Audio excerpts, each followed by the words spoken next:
There were times where I'm like, this song is maybe too sad. Like, we should have dialed it back. Like, should have thrown a dick joke in there, lighten the mood a little bit. yeah, dead dad dick joke. They go together, you know. Yeah.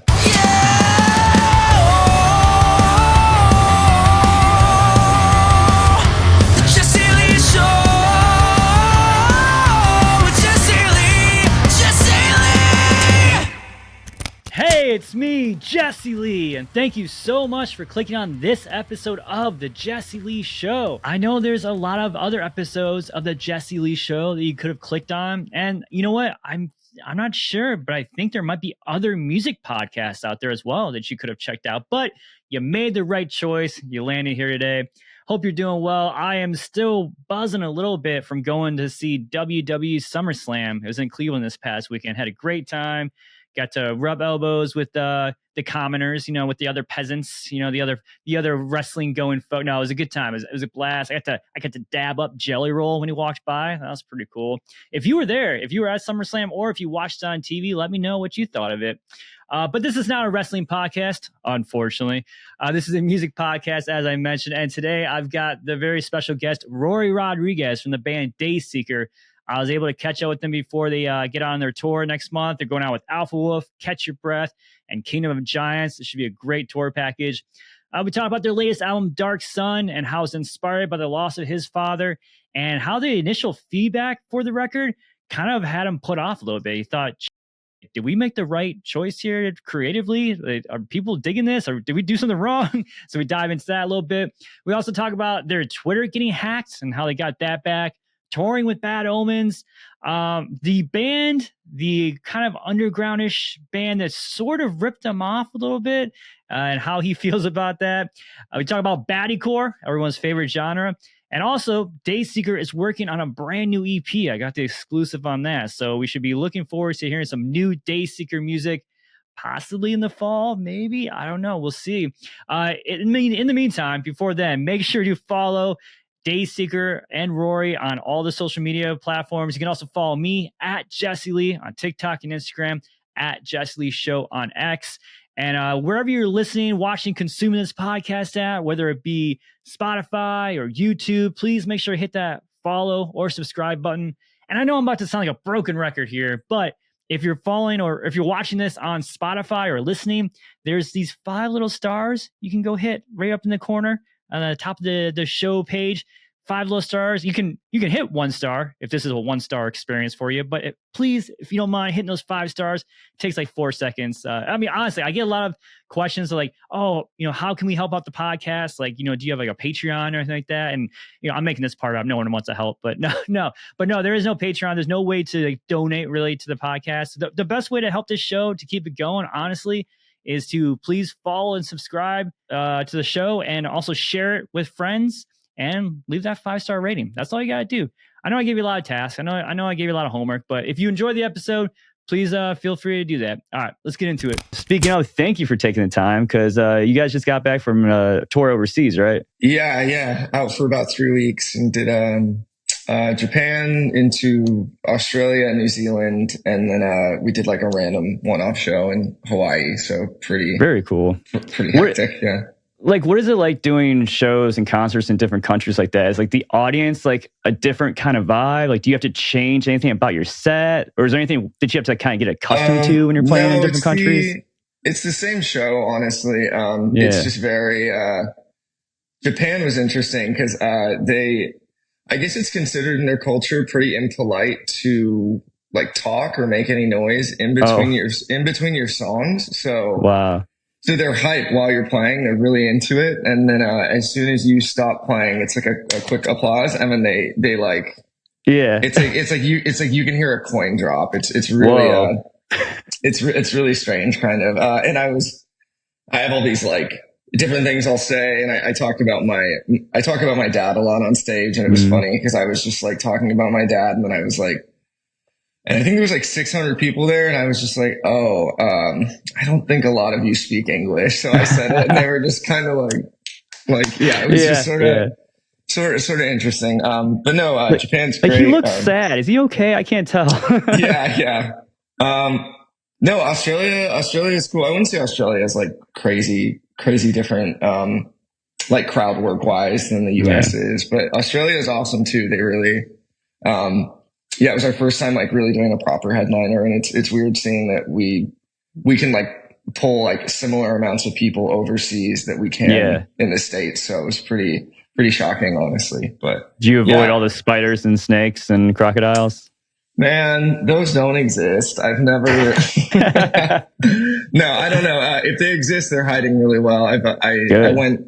I think it was our third time in Australia, and I've never seen a really a 10-foot spider or snake or anything. Yeah, I was gonna say, you always just hear that everything in Australia can kill you. Like every animal is dangerous. Like no, they're so silly. They're so silly and fun loving over there. It doesn't seem like it makes sense or it lines up. Yeah. Well, that's good. I'm glad you escaped any venomous bites and being eaten by any large reptiles. That works out. Oh yeah, of course.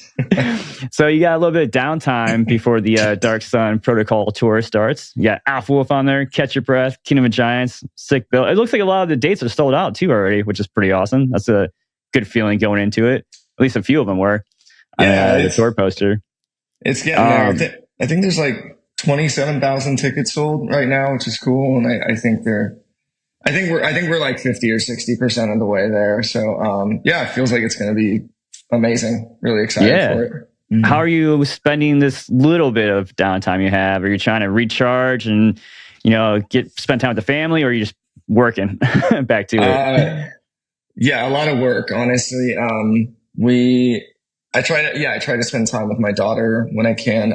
We're actually in the middle of recording right now, though. It was like I got back from that 3-week run, and then I think like 2 days later I went into the studio, and I've been there like 4 to 5 days a week for the last 2 or 3 weeks. So and then I got I think I have another like 2 weeks left before we're done. But we're just trying to grind out some new music. I think we might just try and do like an EP, like a 6-song EP, and just make sure all the songs are just really, really good, just rock bangers. But excited about it so far. It's a process, So are you guys kind of like doing pre-production right now, or are you actually recording the tracks?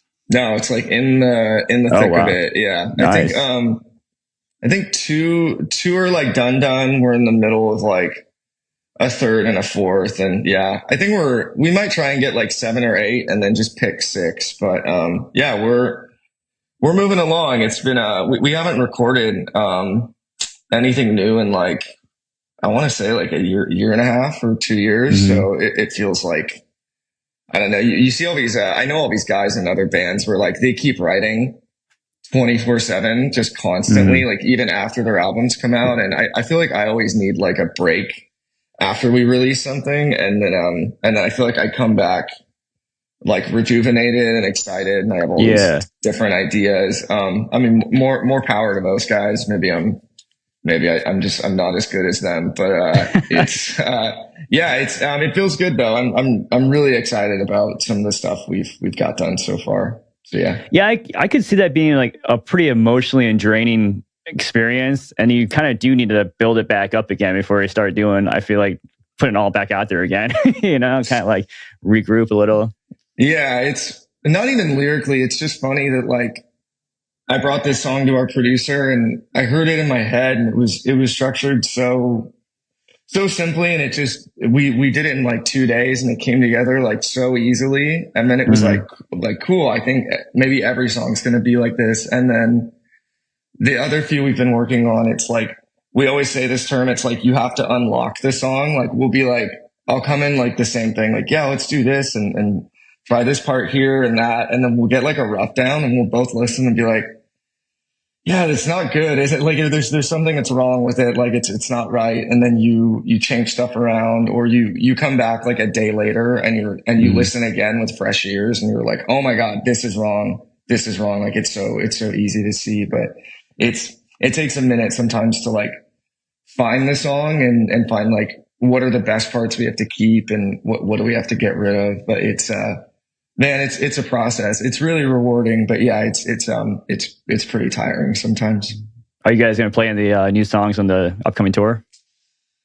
I don't think so. We talked about that, where our goal initially was we were going to come back from this tour, and it was like like let's bang out a single super fast, and we're gonna play something new before our tour. And then it just I think we realized that we haven't done like a kind of like legitimate A market headlining tour for our album Dark Sun. Like since it's been out, we've done all these supporting tours and we've headlined all these kind of B and C markets. And so this will be our first time getting back to some of these places, I think, in like 2 years or so. And we were kind of just like, I think this will be like our send off for Dark Sun, like the last time we really kind of support it and try and build the record up. And then I think the plan is like early next year, we're going to start rolling out music for this new stuff that we're working on now. And then that'll kind of start like the next like musical phase of our careers, I guess. Mm-hmm. Is that why it's called Dark Sun Protocol? Because it's like the big one, the big send off. It feels like it is. Yeah. I think it's also just because it's like in our intro track, there's like this cool, kind of weird robotic voice that leads into our set playing. And it says like Dark Sun Protocol initiating in 10, 9, and then it kind of rolls down from there till our set starts. So I kind of just heard like, it'd be good, like not just to call it like the Dark Sun Tour. It has like this other thing or production behind it. But more layers to it, man. It's multi-levels. It's deep, you know? Yeah. Speaking of tours, man, since you've had a chance to tour with both, I gotta know, which fan base do you think is more intense? The Bad Omens fans or the Pierce the Veil fans? Holy shit, what a great question. Because they're both pretty ravenous. I'm gonna say Pierce fans maybe.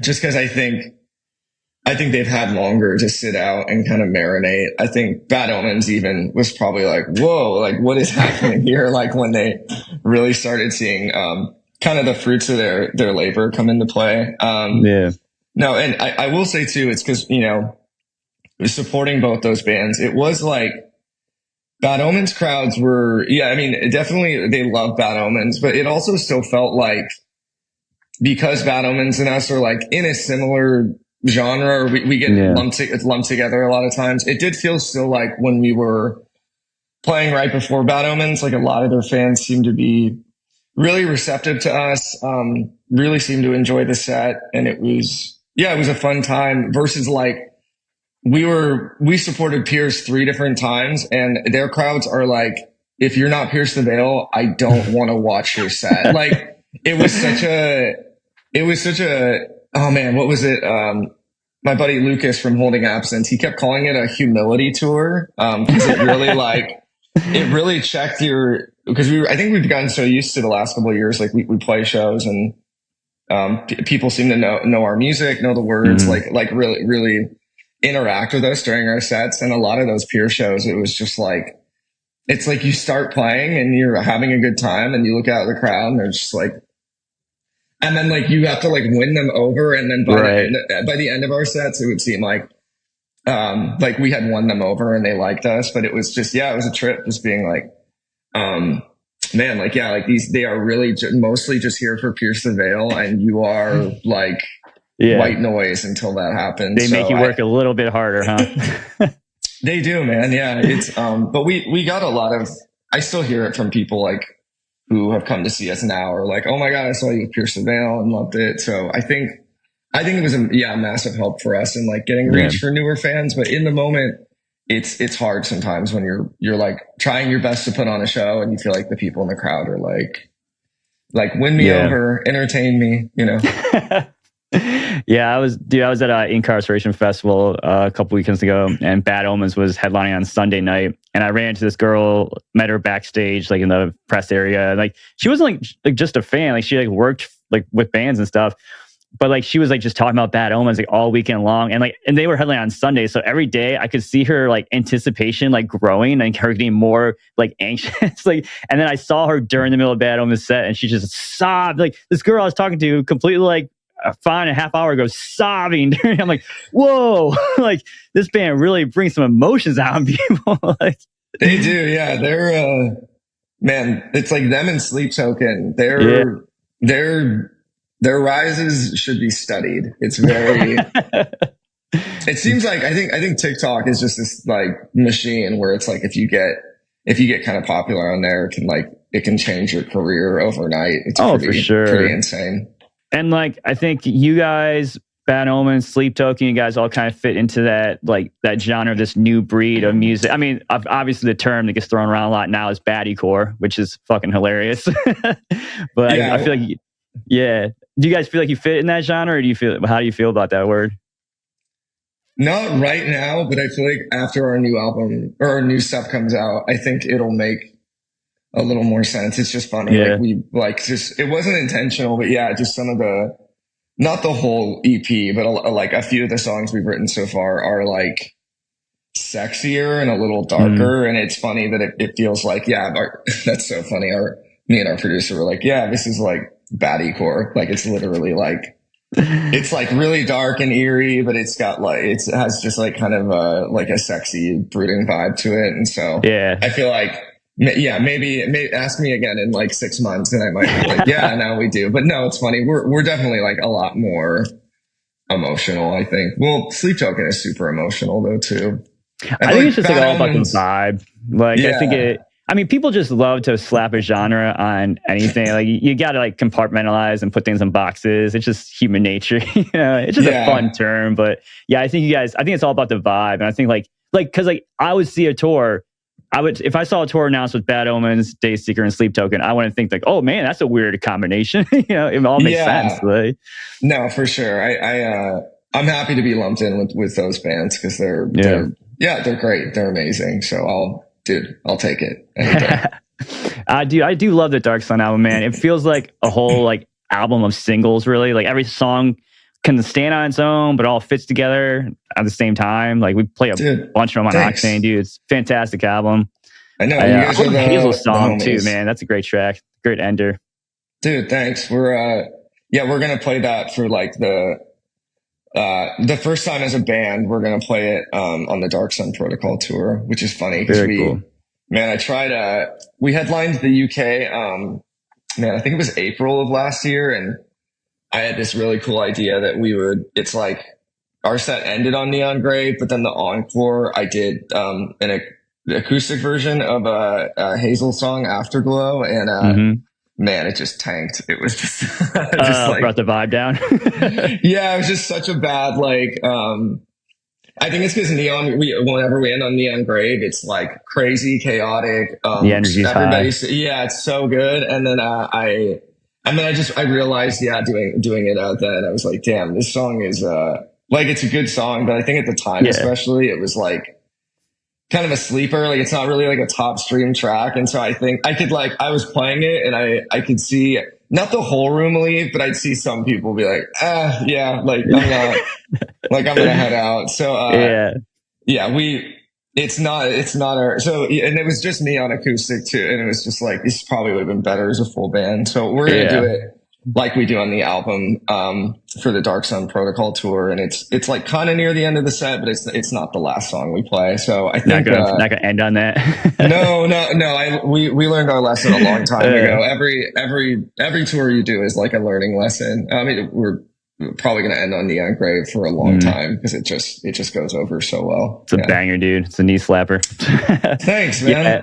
I actually have the name Hazel tattooed on my chest. So that's why I always gravitate if I ever see that, because it's an uncommon name. So whenever I see it, I'm like, oh, sure, that's probably why I gravitated towards it initially. And it ended up being a badass song. Who's the tattoo for? It's actually my grandma. I actually have Hazel and Betty on there. It's my grandma and aunt. Just two really badass old ladies in my life. So I wanted to immortalize them on my chest. And it was funny. I got to show them my grandma when she was still alive. And she saw it and she was just like, oh, why? She's like, why would you? I'm like, I love you guys. She's like, okay. Like, she didn't have any tattoos. She didn't get it. But I think if she were in our generation or near our age, I think she would be like, holy shit, like, what an honor. You know? But no, it's a big deal. It's a big deal to get somebody's name on you. Oh, yeah. For sure. Yeah. Maybe my son's name at some point, probably. I know. I'm waiting to get Hazel I thought it'd be cool to just get her name on, it's like a 5-letter name. So I was like, oh, maybe I'll just get it on my knuckles. But then I feel like I need to have another kid, also 5 letters, to get on my, I don't know. It's just, but who knows? Yeah, knuckle tat. I feel like you can't just have one knuckle tat. I feel like you gotta go hard. You gotta go for both of them, right? Yeah, exactly. Yeah. Not to bring down the vibe too much, but I know a lot of the album centers around the loss of your dad.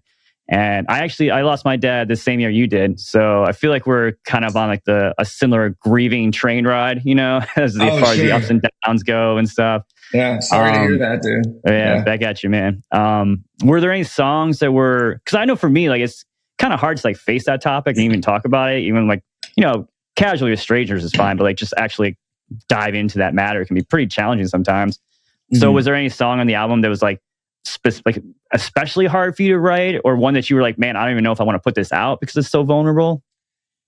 Yeah, I think songwriting has helped me in a lot of ways, like be comfortable talking about stuff. Or my therapist says I compartmentalize a lot, which probably isn't good, which is where, it's like I start to feel something and then I'm like, never mind. So it's funny. I most times I can talk about my dad and it's okay. It's not, and I get it. I see other people try and talk about their parents who passed and they start choking up 5 seconds into talking about it. But I'd say, I guess for Dark Sun, a lot of them were it was very cathartic to get that release out. I'd say like, there's a song called Parallel, towards the end of the album that was like, it was really important for me to write about my experience with my dad in like, in hospice, because he was in hospice for a couple of days before he passed. And it was just a very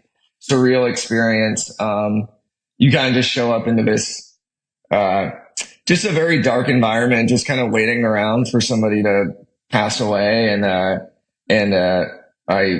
think like maybe a few months before my dad passed, I was talking to this girl, who was a scientist, and she was telling me how like some other guy had released a study that he had figured out an equation that basically proved that like parallel universes and realities are like a real thing. And I don't know I don't know how true that is, or, I don't know if it's a real thing, but, I wrote that song with like, I like it sometimes where like the verses are their own thing and then the chorus is like its own kind of point in the story. And so Parallel, I wrote kind of about like the verses are pretty knee deep in, how dark the experience is of hospice and like watching somebody pass away. And then, the choruses I liked were like the idea of my dad in a parallel universe, like, alive and well and like not sick. That's and comforting. So, I don't know. I don't know why that song is, it's hard for me to, I don't cry. Our music would suggest otherwise, but I don't cry, very often. And every time me and our, producer Dan work on something, he'll always give me something to listen to after I leave, like a really rough version of the song. And, he gave me like a rough of Parallel, after we had recorded all the vocals, and it was like pretty much done. And, my drive home is like an hour, and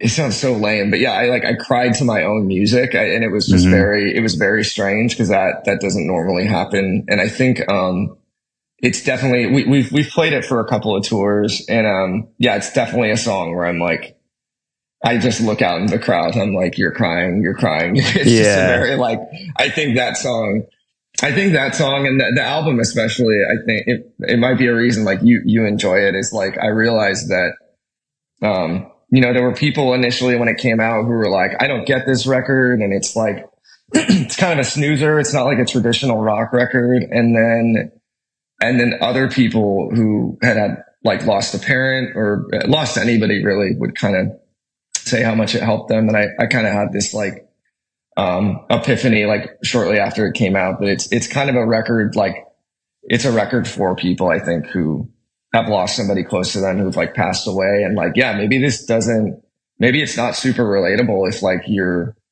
parents are alive and well, and like you haven't dealt with like a severe loss. Cause my dad was like the first person who passed away where I was like, holy shit, like this is, just really intense. I've always had like distant cousins or, like friends, through the grapevine. And it's always like, damn, it's crazy, but it's not it was the first time where it was like, yeah, this is I was really close to him, and yeah, now he's gone. But no, it's yeah, Parallel is definitely up there. There were times where I'm like, this song is maybe too sad. Like we should have dialed it back. Like maybe a little bit.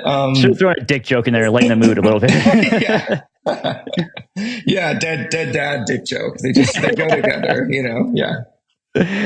Oh man, yeah, because I mean, it was definitely a different vibe from the past. I mean, 'cause even Dayseeker kind of started off being a little bit heavier, right? That was like more of like you kind of progressed as time went on with the sound and became more of like a groovier kind of band. Like was that a conscious decision or did it just progress naturally?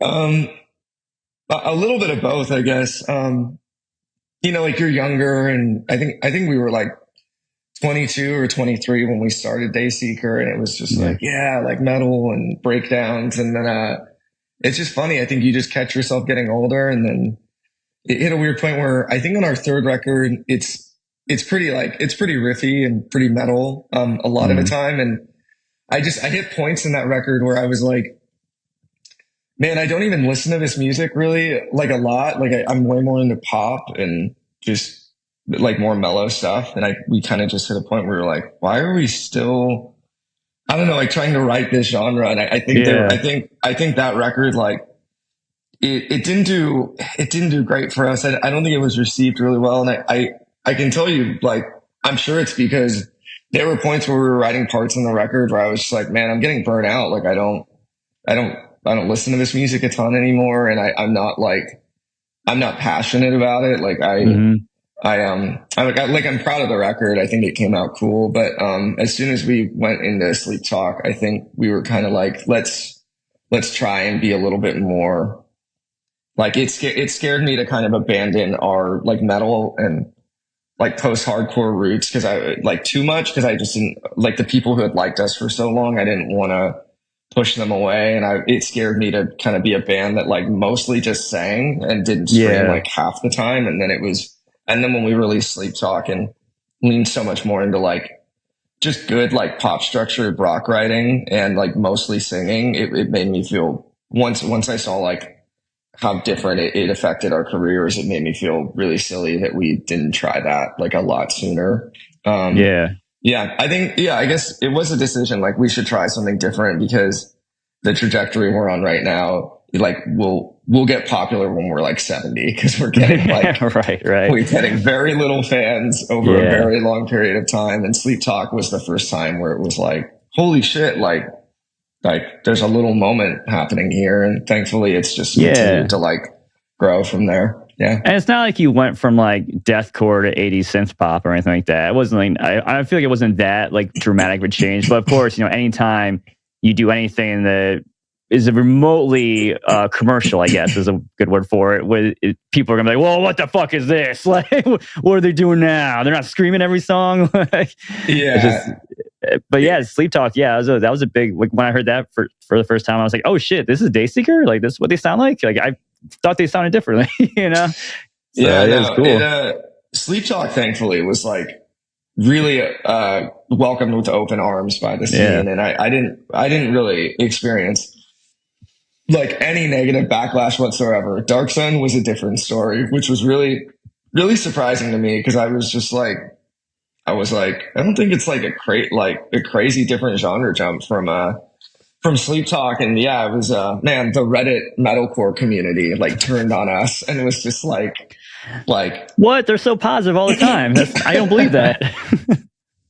Dude, it was, it was a trip, man. It sucks because you work on something for so long, and I don't know, like there were points during Dark Sun where I'd be like, damn, like it sucks when you put out something like Sleep Talk that was like critically like received so well, like everybody just like praised the record, and then to feel like, okay, now we have to like follow that, and so that you have moments of doubt in the studio, like, man, is this as good as Sleep Talk? Like, I think it is, maybe it's not. And then you put it out and you're kind of like, it'll be fine. And then I remember it was like our album came out on November 3rd, and it also happened to be the first day our tour supporting Bad Omens for their headliner. Mm-hmm. And so just a very chaotic day. Like, yeah, that's a busy ass day, man. Damn.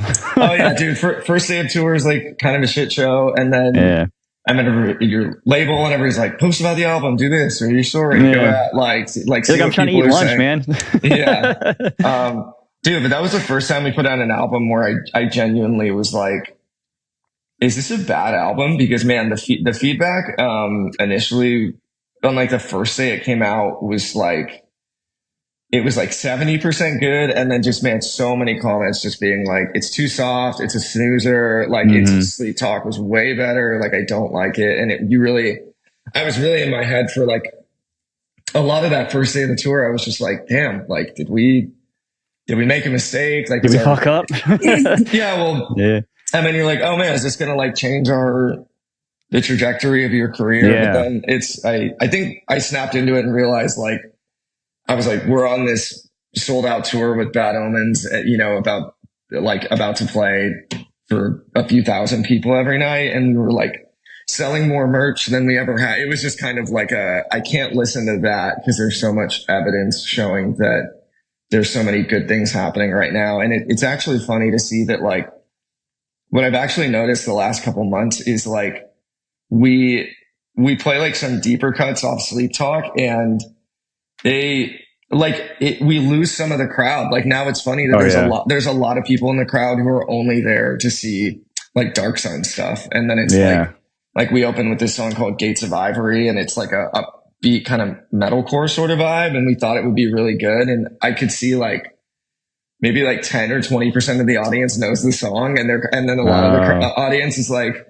and then we go into dream state right after it, and the whole room like erupts. And it's like, oh, like we've like, it's weird. Yeah. We've moved into a whole different era of fans who are just there for like a lot of our newer album now. So, yeah. I mean, you guys have like undeniably gotten bigger since the release of Dark Sun. So, I mean, I think that is like proof in the pudding, if you will. Unfortunately, the most negative voices are always going to be the loudest, and not even like so much, even on like, of course, in the comment section, but to you personally, you're going to see the negative ones. Because I do the same thing. I'll see the negative comments, and even though there's like 100 nice ones, I'll see that negative. I'm like, oh man, screw you. And like for whatever reason, that one sticks out. That's the one that I saw. I know. I try not to like really. Yeah, I try. You're exactly right. It's like I'll read 98 really positive things about a song release, and then if two people are like, this sucks, I'm like, oh god, maybe it does, it's I think it's because I am stupid. Yeah, I think it's because you and I are normal people though, and you realize like I listen to bands who've put out songs and albums and I'm like, oh man, I really I didn't love it that much, and I've never ever felt compelled to go on like a public forum of social media and tell some band like, I hate your new album and it sucks. Yeah. And it's just like, so I think that's why sometimes I'm like, man, if they're really going out of their way to say something, maybe there is truth to it because they're down to be that rude. But I also just think that it's probably like more of a reflection of them than anything like you're doing on your end, Yeah, like my favorite bands in the world, I still very rarely ever comment to say like positive things. To say, hey, I love this new album. Like I'll listen to music, stream the concerts, go to the concerts, buy their merch and shit. But I don't really go on my way to comment on their social media posts. Like never in a million years would I be like, this song sucks, dick. Yeah. Like what you talk? Like just keep that shit to yourself, man. Like, you don't have to say that. No, I was talking to Cody from Wage War about it because I think they're a band. You went through the same thing. Yeah, literally. Like we were just talking. I did some writing sessions with him for some stuff on our new album, and I love that guy, and I think Wage War is like a good example of like things we've experienced where like you put out an album and you really like you get such a negative reaction from this metalcore community, and but then like you look at them and it's like there's no arguing like they're a huge rock band, and their shows they're crazy. Every time I see them play, they're so good. And it's funny. He brought that up. He calls it I guess you're what they would call like a silent listener. It's like you always listen anytime something comes out. You'll go to a show, buy merch, stream them, support them, and you don't go out of your way to say anything good or bad, but you're like an incredibly reliable fan in their world. And it's just funny that I was like, but it's funny. Yeah, again, you pay attention to some kid in Reddit metalcore going like, this album sucks. And it's like, oh my God, the whole world must feel like this. And it's like, no, there's a whole giant percentage. I'm the same. It's like, I don't leave positive or negative things, but there are bands where I'm like, I listen to them every day. I love them. Yeah. I will try and go see them every time they're in my town. And so I try and tell myself that as we get older and keep doing this, that like, some people are going to hate your band. It's just, it is what it is. Yeah. I started, I developed a policy a while ago, because I was interact every now and then with negative comments, but I was like, all right, listen, if I don't have time to respond to every single positive comment first, then I'm not going to respond to any of the negative ones. And I never do. I don't have time to respond to every single thing. Yeah. So it's like, I'm not going to, if I don't have time to respond to all the nice people, why would I waste any of my time talking to the shitty ones? You know, like that doesn't make any sense. So, and like, I had Cody on the show, I don't know, like 3 or 4 weeks ago. And he was saying the same thing. Like when they put out Magnetic, he's like, I'm like, did you know that they were going to shit on it and call it butt rock and stuff? And he's like, oh yeah, 100%. He's like, but I knew what we had in the hopper. I knew what we had coming. He's like, I knew we'd put out Magnetic. It would blow up. And I mean, I'm paraphrasing, obviously. It would blow up. And then we were going to drop Nails and all these other bangers. And it's exactly what happened. All the metal heads were like, oh, okay. No, they're still heavy. All right. You know? I know, it's funny. I almost wondered for them if it would have made more sense to do like Nails first, to be like, oh, we're back. And then Magnetic to be like, oh, okay, there's a Rocks. And it's so funny how, like picking the order of your singles can affect your rollout kind of in a big way. Oh yeah, absolutely. Speaking of social media, is your Twitter still hacked, or did you guys get that shit backed?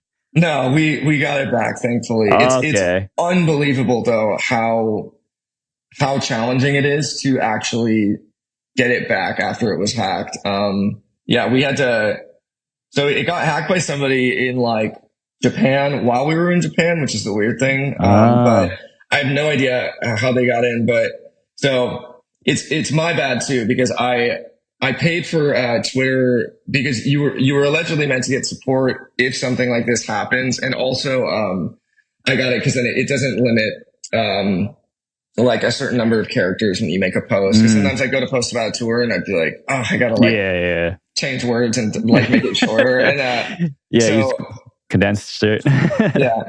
So I paid for it, and then it would bug me every once in a while to go like, you should set up 2-factor authentication. And I was like, like I'll get around to it. And then so dude, the person who got into our account, they set up 2-factor authentication under, so it was still our email, but it was linked to like their phone number. So, the system is really flawed because I immediately was able to reset the password and change it so they couldn't get into the account anymore. But then when I was trying to log in with the new password, it'd be like, okay, cool. Give us the code from your 2-factor authentication. I was like, that guy. Like, so every time I kept trying it, the code just kept going to the guy who hacked it, but he couldn't get in because he didn't have the password. And so I was emailing Twitter support and they were like, oh, it looks like you got it. It looks like you changed the password and you got it back. So you're good. And I was like, no. I was like, I need a code. I can't get in. And dude, it's all like, it's all automated responses. Like there was no like real human being there to help, which sucks because I think they pitch why, like, this is why you pay for Twitter, is like you can talk to a real person. And it was our management had a friend who knew somebody at Twitter, and so we gave them like our case number, and they expedited the process through, and they were able to get us back into our account. But it took like 7 or 8 days. It was wild. I couldn't believe it. Yeah, it was a while, man. I remember Garrett from Silent Planet kept posting about it, and like he posted that shit. Like he's like, I signed up for Twitter Blue so I could talk to a real person. Turns out no real people work at Twitter. It didn't work. Man. Unbelievable. Kind of.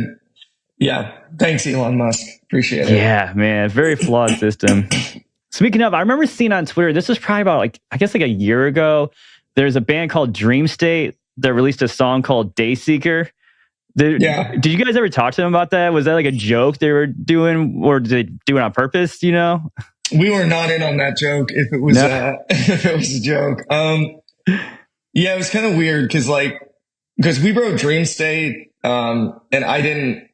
It's no offense to them. It's just they're kind of a smaller underground band from the UK, and so the difference of this is that like we wrote Dreamstate, put it out, and then we all found out. I think somebody was like, "Oh, like there's Dreamstate UK," and I was like, "Yeah." I was like, it makes sense. It's not like an incredibly original, like song title. I was like, it makes sense that a band would call themselves that, and I was just kind of like, okay, whatever. And then the difference is that Dreamstate knew who we were, and I think I'm not mad. It's like everything's okay how they did it, but it did feel like a weird like I know they knew we existed, and then it just felt like I didn't write a song around a band name like to be punny or to get traction. I wrote it because the concept made sense to what I was feeling, and for them it just felt like it's like Dayseeker is not a very singable word, and so hearing it in the chorus, I was just like and it felt like it was maybe somewhat of just kind of a grab at like people will check this out specifically just because it's like the inversion of Dayseeker doing Dreamstate. It's Dreamstate doing Dayseeker, and it's kind of like an algorithm hack or something. Yeah, I don't know. It's just because I think some people were like, "Oh, I clicked on it because I thought it was like a new Dayseeker thing." So to me, it felt a little hokey. That it just felt like it was kind of a quick grab at people who like our band or listen to our band, just because it had our name in it. Because it's not a Dreamstate is like. It's a very easy thing to sing and talk about. Dayseeker is like a common thing to say too. Like Dreamstate's like a word, a phrase or whatever. Like Dayseeker is not a thing I've ever heard anyone say other than when they're talking about the band Dayseeker. No. Dayseeker is nonsense. It doesn't mean the name doesn't mean anything. It's not like we're losing our minds and we put song and album titles on a whiteboard and somehow those two words found each other and we were like, sure, I think it works, and so it's it was a funny situation. And again, I don't have any there's no hostility there, but I was just kind of like, man, I think you could have picked any other name. It probably would have sang better, might have gone over better, but it's okay, man. It is what it is. I'm excited for Dreamstate's next single, Slipknot. I think they're working on that one. It's gonna be dropping soon. Yeah, check that out. Dude. Well, dude, I know you got to run. I know you got a lot of recording to do. Do you have what's next after this tour? Do you have anything set in stone after that, or is that just the main focus right now?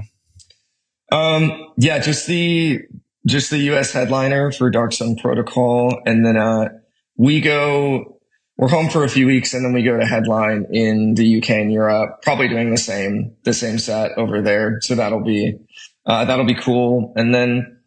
Yeah, I just got new music coming early next year. We have some touring planned for 2025, but we might chill a little bit because I know we've been out a lot this year. But just new music.